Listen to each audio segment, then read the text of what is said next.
Je suis vraiment honorée d'être ici ce soir avec vous. Et je voudrais commencer par bénir le nom de l'Éternel pour ce peuple merveilleux que vous êtes, pour la vie de l'homme de Dieu. Alors, je nous prie d'honorer le Seigneur pour la vie de son prophète. Élevons-nous et honorons le Seigneur pour la vie de son prophète. Merci au Seigneur pour tout ce qu'il fait, au travers de cet homme de Dieu extraordinaire, pour le père de cette maison, pour la mère de cette maison.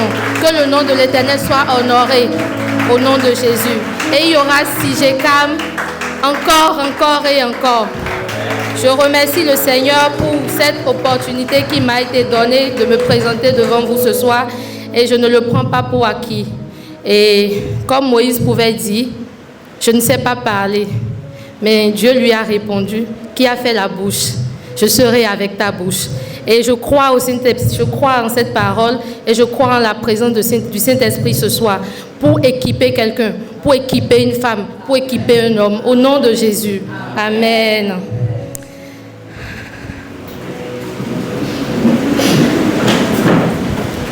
Alors, quand on parle de ce thème, oser entreprendre, le chemin vers la transformation.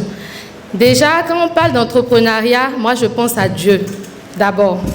Parce que pour moi, c'est le meilleur chef d'entreprise qui soit au monde. Dieu a fait le ciel et la terre et il a formé son administration qui est composée du Saint-Esprit, qui est le directeur exécutif de l'œuvre de Dieu sur la terre. Après, Jésus-Christ, le directeur général, qui incarne une stratégie du Père pour réconcilier ses fils avec lui. Et c'est déjà au travers de Jésus-Christ que nous sommes présents ici ce soir. Et il y a les anges qui sont les agents d'exécution célestes. Les prophètes, les apôtres, les enseignants, les docteurs qui sont également des formateurs, des dirigeants des opérations humaines de l'entreprise céleste. Et nous avons, nous, les croyants. Et nous sommes les ambassadeurs et partenaires du royaume sur la terre des hommes. Et ça, je viens de décrire les membres de l'administration de l'entreprise de Dieu. Donc, Dieu est un chef d'entreprise. Et nous ne pouvons pas parler d'entrepreneuriat sans parler de Dieu. Un leader extraordinaire. Il a su tenir la terre, le ciel, depuis ces siècles. Et c'est notre exemple. Gloire à Dieu. Et le maître mot de sa gouvernance, c'est l'amour. Le maître mot de la gouvernance de Dieu, c'est l'amour. Il a tout créé par amour et il a tout fait par amour. Alors nous allons commencer par parler de l'amour. Il a manifesté son amour. Et pour la manifestation de l'amour de Dieu, c'est le ressembler. Il manifeste son amour. Donc quand nous parlons d'entrepreneuriat, nous devons parler d'abord d'amour. Parce que Dieu, si nous voulons lui ressembler, vu qu'il a tout fait par amour, il faut que nous puissions tout faire aussi par amour. L'entrepreneuriat, ce n'est pas un creuset pour devenir rapidement riche. Ce n'est pas un creuset d'abord pour devenir rapidement riche. Lorsque nous avons un projet, nous devons porter ce projet-là par amour. Et je vais aller en illustrant un schéma rapidement. Lorsque nous prenons... Si Dieu était physiquement humain comme nous et qu'il habitait par exemple à Calavi, dans cette zone, tous ceux qui ont des problèmes, tous ceux qui... Vous voyez un peu le nombre de personnes qui voudraient rencontrer Dieu. Donc, toutes ces personnes-là, il y aurait vraiment une longue file d'attente. Il y aura même des personnes qui ne pourront pas le voir. Donc, qu'est-ce qui crée autant d'affluence vers Dieu, malgré qu'il n'est pas physique, il est esprit. Vous voyez tous ceux qui prient, les musulmans prient, les chrétiens prient, tout ce monde-là. Qu'est-ce qui crée autant d'affluence vers Dieu? Déjà aujourd'hui, quand un entrepreneur a créé son entreprise, qu'est-ce qu'il recherche? De la clientèle, n'est-ce pas? Qu'est-ce qui va amener cette clientèle-là? C'est ce que nous allons comprendre. Ce qui crée autant d'affluence vers Dieu, c'est sa capacité à donner sans attendre forcément un retour. C'est sa capacité à aider, c'est sa capacité à aimer. Parce que quelqu'un qui donne sans attendre un retour, c'est quelqu'un qui aime. C'est quelqu'un qui veut aider, c'est quelqu'un qui trouve des solutions. aux problèmes des autres. Donc, un entrepreneur doit chercher, s'il veut de l'influence autour de son produit, à chercher à résoudre un problème, chercher à aimer les gens en trouvant une solution à chaque problème qu'ils ont. Donc, lorsque je prends mon entreprise, je décide de vendre du nougat, par exemple. Est-ce que dans ma région, le nougat résout quel type de problème? Il faut que je puisse cibler le problème et cibler ce que je veux résoudre et cibler les personnes qui auront besoin forcément de mon produit. Donc, quand nous regardons à notre Dieu, nous regardons au fait que son entreprise a beaucoup... Dieu a beaucoup de clients, hein. Nous sommes ses clients, c'est pourquoi nous sommes ici ce soir, n'est-ce pas? Donc, si nous voulons aussi être prospères dans l'entrepreneuriat, nous devons chercher à ressembler à Dieu. Et donc, nous ne devons pas entreprendre seulement pour chercher l'argent. Nous devons entreprendre pour créer. Notre Dieu est un créateur. Et il a dit, faisons l'homme à notre image, à notre ressemblance. Donc, le but premier de Dieu, c'est que l'homme ressemble à Dieu. Et pour ressembler à Dieu, il faut créer. Il faut créer. Dieu crée les choses. Et puis, lorsque nous créons, après, il faut que ce que nous avons créé puisse durer dans le temps. Puisse durer dans le temps. Et par rapport à ça, nous allons lire Jean 14. Un instant.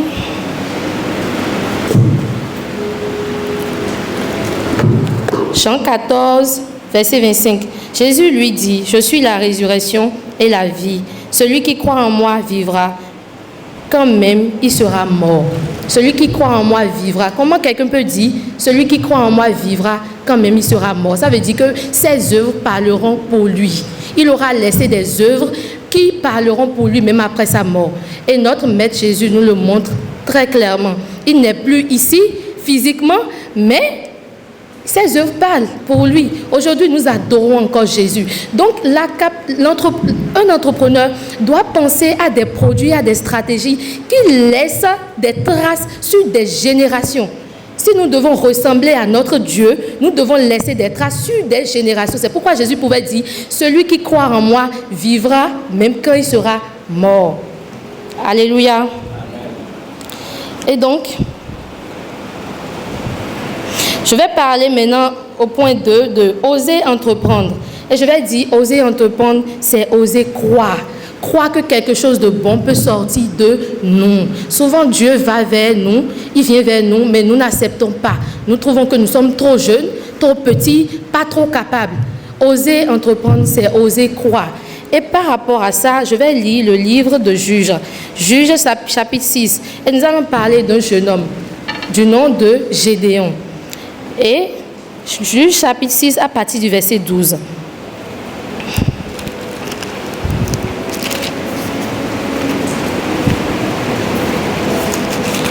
Juges chapitre 6 verset 12. L'ange de l'Éternel lui apparut et lui dit, « L'Éternel est avec toi, vaillant héros. » Notre Dieu est extraordinaire. Il voit quelqu'un qui est assis et lui dit, « L'Éternel est avec toi, vaillant héros. » Est-ce qu'il y a des vaillants héros dans la salle ce soir? Est-ce qu'il y a des vaillants héros ici ce soir? Est-ce qu'il y a des gens qui veulent oser entreprendre ici ce soir? Est-ce qu'il y a des personnes que Jésus veut équiper ce soir pour conquérir les nations? Le béni a besoin de la jeunesse. Nous sommes les personnes sur lesquelles Dieu compte pour manifester son règne sur la terre des hommes au temps de la fin. Alors nous devons nous lever. Que nous soyons jeunes, étudiants, élèves, nous devons nous lever et manifester le règne de Dieu sur la terre des hommes. Dieu n'a aucune gloire à nous laisser dans la pauvreté. La gloire d'un roi, c'est de voir ses sujets être élevés et manifester sa lumière.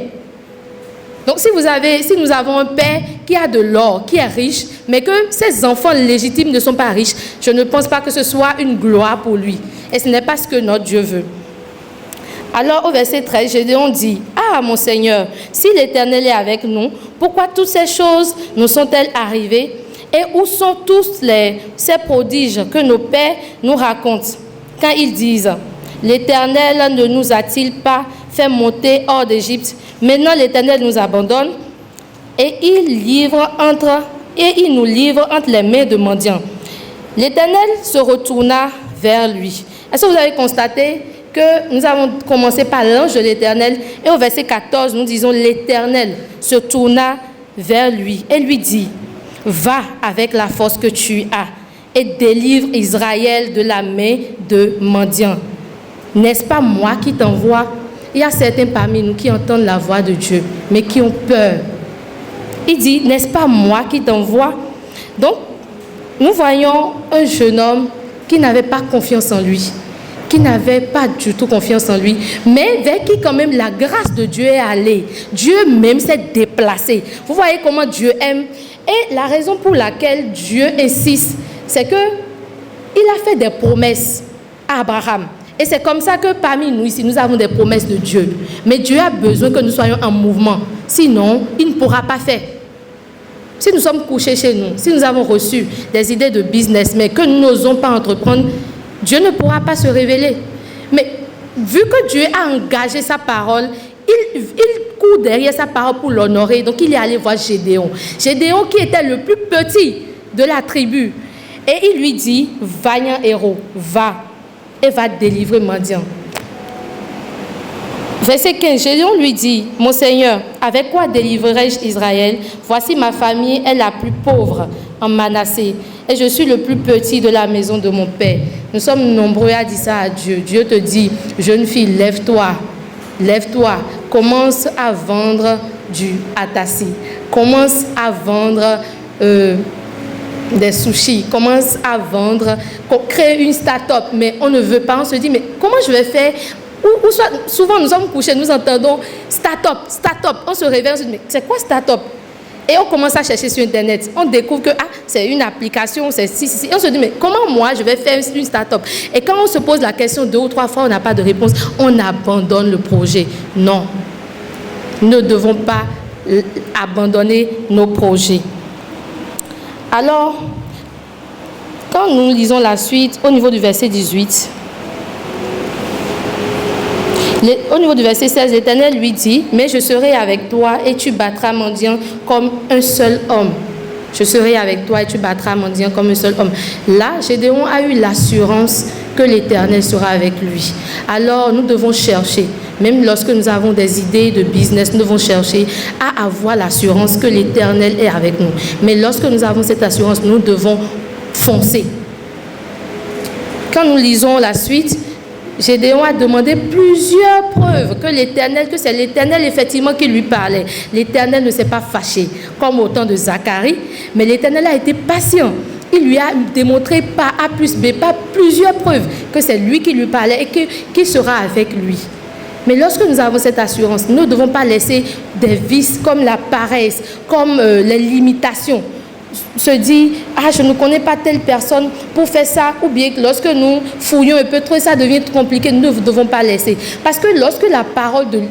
Tout à l'heure, notre prophète a dit que le Seigneur, nous avons besoin juste d'une seule parole. En fait, Dieu crée les choses par la parole. Il ne donne pas un fonds de commerce. Dieu ne donne pas l'argent pour commencer. C'est pourquoi nous sommes vraiment contre. L'Église de Jésus-Christ est contre les personnes qui pensent qu'il faut de l'argent pour commencer d'abord un projet. Non. Il faut une parole. Et c'est la parole qui crée les ressources. Donc, nous ne devons pas être limités par « Oh, je n'ai pas l'argent. Oh, tout ça là maintenant, c'est beaucoup d'argent. Il faut que j'ai l'argent. » Et on ne se limite pas à l'argent. Non.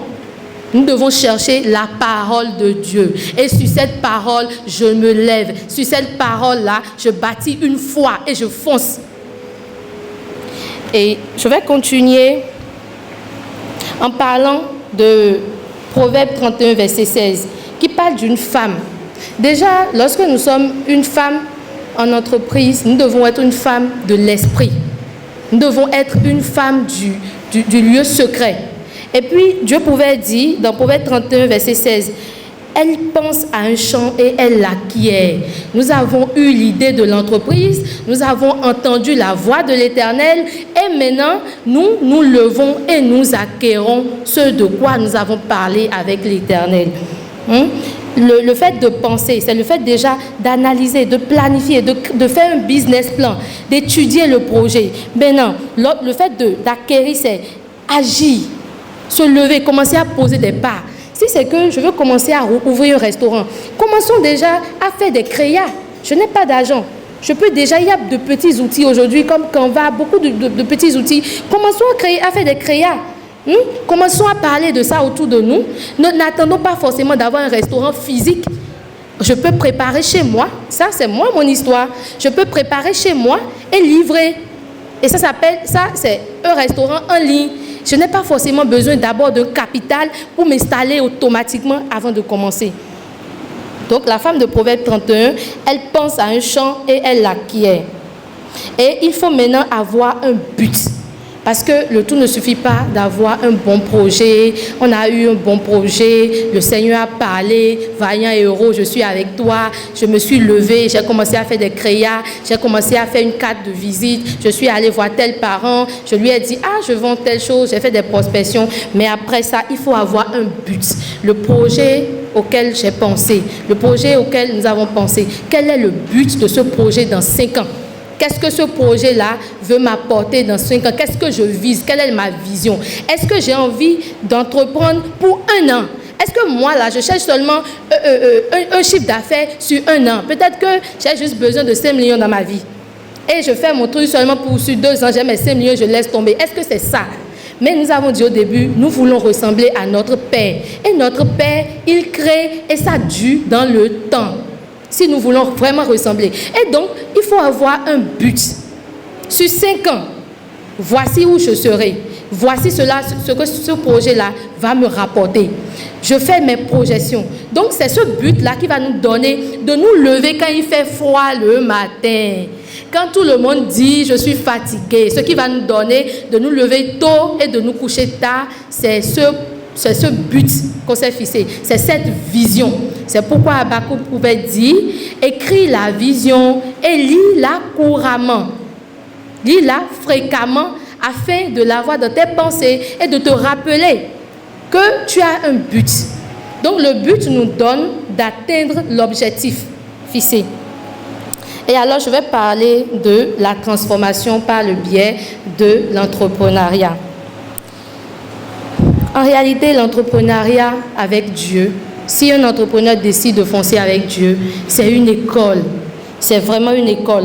Et je pense qu'il y a beaucoup de personnes qui pensent que Dieu ne veut pas nous faire prospérer, Dieu ne veut pas nous donner de l'argent. En fait, en réalité, Dieu a pour but de faire en sorte que ses enfants soient élevés. La seule chose qui nous limite, c'est que nous ne sommes pas transformés. Le but de Dieu, pour les enfants de Dieu, c'est la transformation dans le caractère. Et quand nous disons, nous voulons ressembler à notre Père, nous devons manifester les fruits de l'Esprit. C'est-à-dire quoi? La patience, la bénignité, la paix, la joie, tous les fruits de l'Esprit. Le but de Dieu, c'est que nous soyons transformés. Parce qu'en réalité, Dieu ne livre jamais quelqu'un un plat qui n'est pas préparé.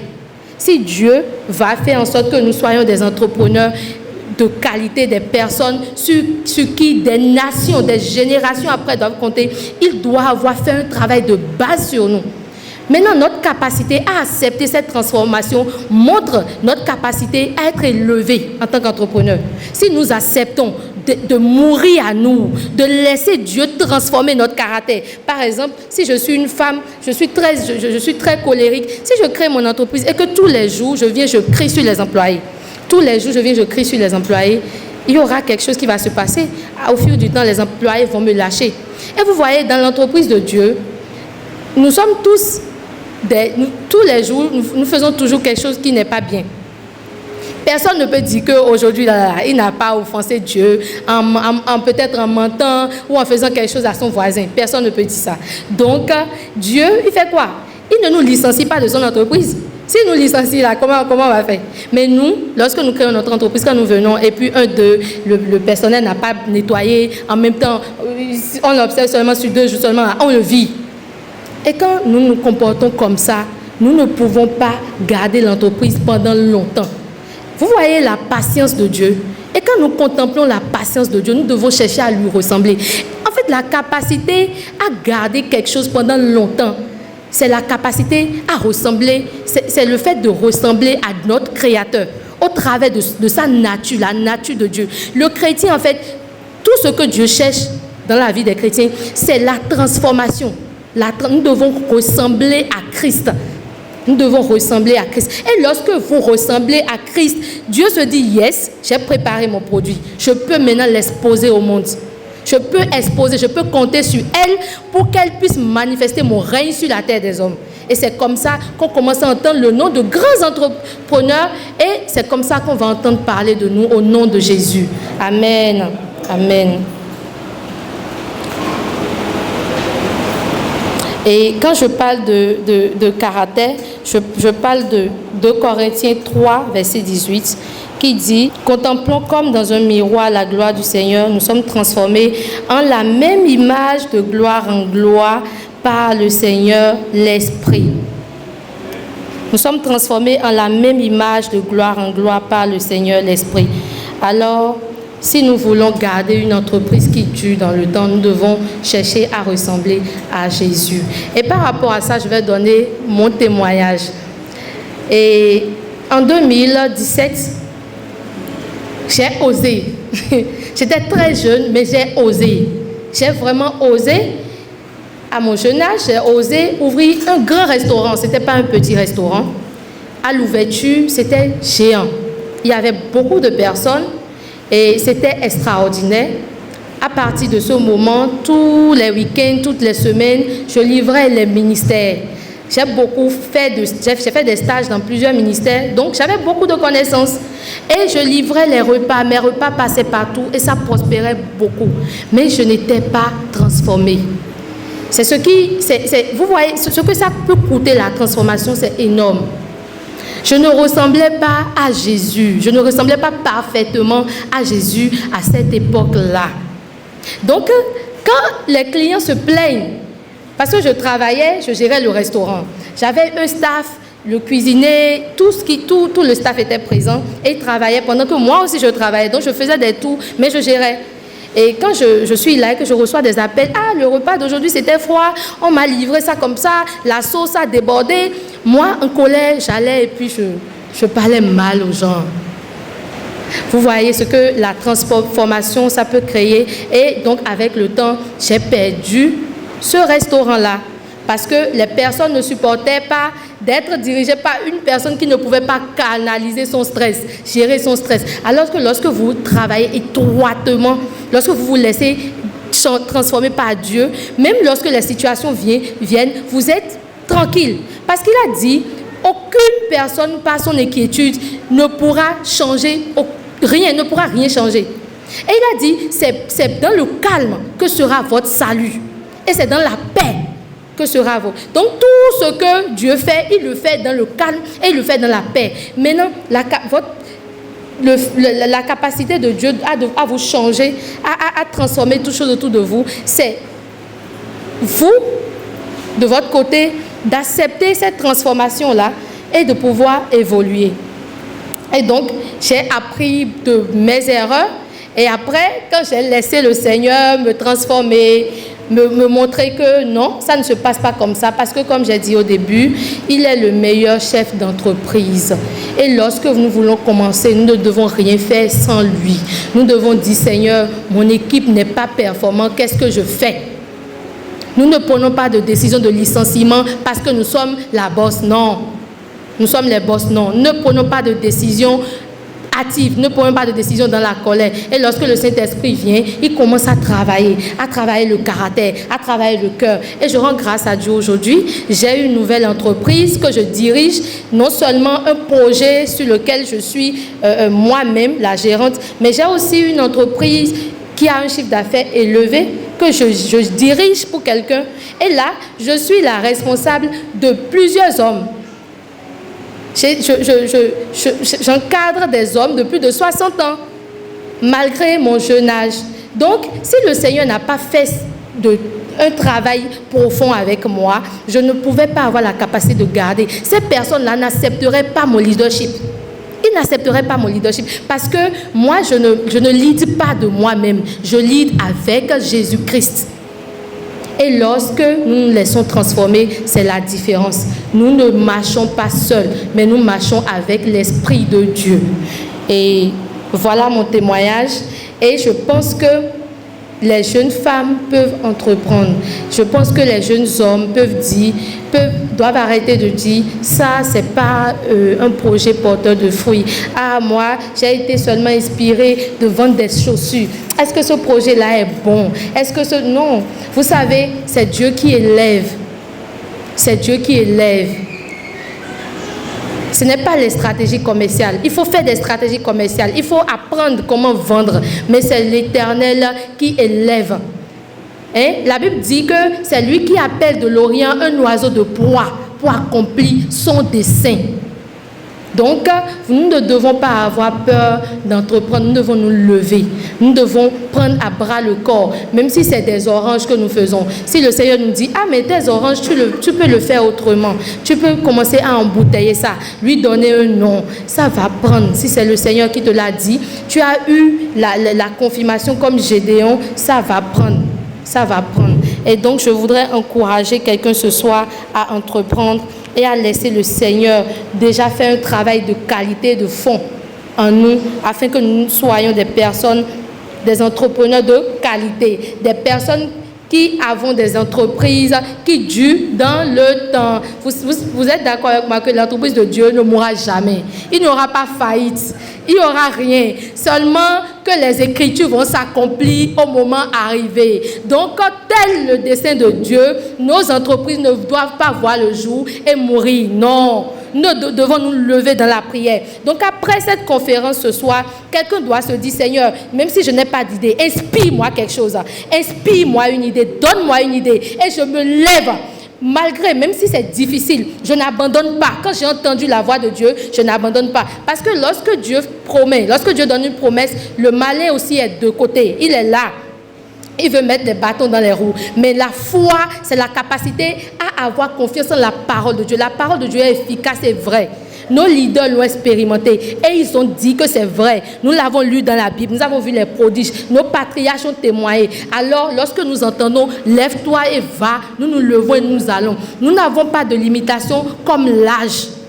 Nous n'avons pas de limitation d'âge, nous n'avons pas de limitation de sexe, nous n'avons pas de limitation, nous n'avons pas à chercher premièrement quels parents j'ai dans cette administration. En fait, en réalité, la raison pour laquelle souvent on pense que Dieu est silencieux, c'est parce que nous avons un plan B. On se dit, avant d'aller voir Dieu là, on réfléchit, j'ai qui là-bas? Vraiment, j'ai qui là-bas? Maintenant, je n'ai personne là-bas. Bon, si je vais là-bas, ça ne marche pas là. Je vais appeler mon cousin. Même si c'est Sémi, je vais passer chez lui. En réalité, nous devons apprendre à faire confiance en Dieu. Dieu aime les personnes de foi, des personnes qui n'ont pas d'autre plan que lui comme plan. Et c'est ces personnes-là qu'il expose au monde. Il aime des hommes et des femmes de foi qui se disent, mon Dieu me l'a dit, j'attendrai jusqu'au bout. Il n'a jamais menti, il ne faillit pas, il ne faillira jamais. Je me lève sur la parole et je fonce. Il est le Dieu qui accomplit ses promesses. Il s'est prouvé à mes patriarches, il va se prouver à moi. Le Seigneur est fidèle. Ce n'est pas seulement pour dire qu'il est fidèle. Il est vraiment fidèle. Que ce soit pour les situations de maison, de famille, dans l'entrepreneuriat, le Seigneur est fidèle. Levez-vous, ne vous limitez pas. Si vous avez envie, vous êtes à Calavi, si vous avez envie, si vous ciblez dans votre cœur une boutique à Cotonou, ne regardez pas vos poches. Marchez dans la foi, comme votre père spirituel qui marche dans la foi.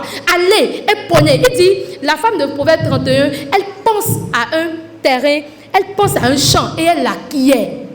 Vous savez, la capacité à se dire.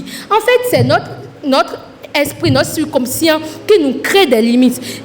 Commencez à battre l'ennemi de l'intérieur.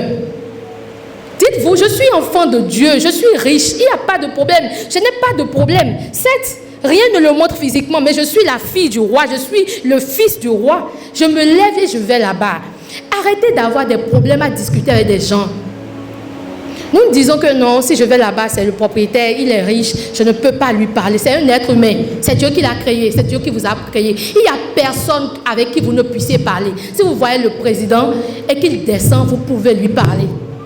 Si vous pouvez parler à Dieu, vous pouvez parler à tous les hommes. Allez vers les gens. Souvent, la peur nous empêche d'aller vers les gens et de poser nos problèmes. Et lorsque nous osons, nous réalisons que, J'aurais pu avoir ce privilège. Arrêtons d'avoir peur. Fonçons avec le Dieu que nous avons. Il a dit à Gédéon, va avec la force que tu as. Il n'a pas dit d'abord à Gédéon, voici je t'équipe, vas-y. Il a dit, en fait Dieu nous observe d'abord. C'est lorsque nous nous levons qu'il se dit, yes, elle a confiance en moi. Il s'est levé malgré que, juste parce qu'il a entendu ma parole. Donc je vais l'accompagner.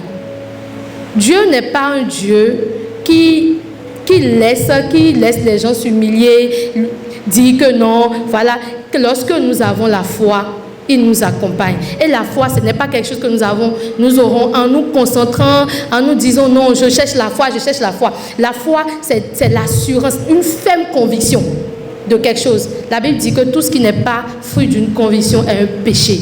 Lorsque vous avez la conviction de quelque chose, que rien ne vous arrête, foncez. Foncez. Si vous vous levez et qu'on vous dit, vous sentez qu'une boutique plus grande que vous l'aurez, allez-y et acquérez-le. Allez-y vers la boutique, n'ayez pas peur et foncez. Prenez des renseignements. Parfois même le fait de ne même pas avoir les capacités d'aller vers la chose, mais d'aller par la foi, nous donne de l'avance, nous donne d'obtenir cette chose. Alors nous allons rendre grâce à Dieu pour sa parole et nous allons prier. Nous allons demander à Dieu de susciter des femmes de foi, de susciter des femmes de foi ici ce soir, de susciter des hommes de foi ici ce soir.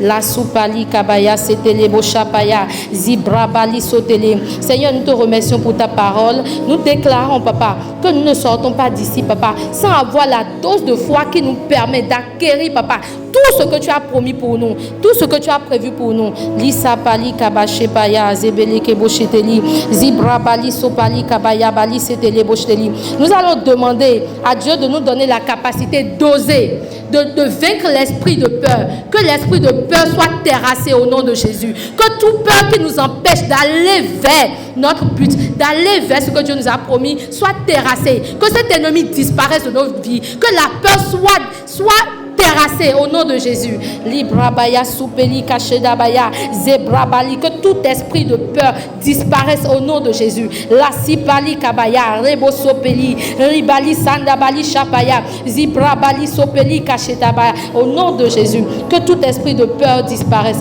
Et enfin nous allons prier pour les idées porteurs, pour toutes les idées porteurs de fruits que le Seigneur, le Saint-Esprit va nous inspirer, et nous allons demander la grâce de Dieu de rendre prospères ces idées au nom de Jésus, que la main de l'Éternel soit sur nos projets au nom de Jésus, car il a dit que tout ce que nous entreprendrons sera suivi de succès. Au nom de Jésus, prions. La soupali kabashepeli rebosa teleboshteli. Dieu, toi qui n'as une seule parole, merci papa pour cette parole, et nous déclarons papa que toute idée que tu susciteras dans le cœur de quelqu'un ici ce soir soit une idée qui porte ses fruits au nom de Jésus, et que ta main couvre ces idées, et que ta prospérité les accompagne au nom de Jésus. Lorsqu'ils décidons d'entreprendre, lorsqu'ils décident de prendre, papa, pousse au nom de Jésus. Que ta grâce accompagne au nom de Jésus. Que toi tu soulèves au nom de Jésus. Oh papa, c'est toi qui élèves.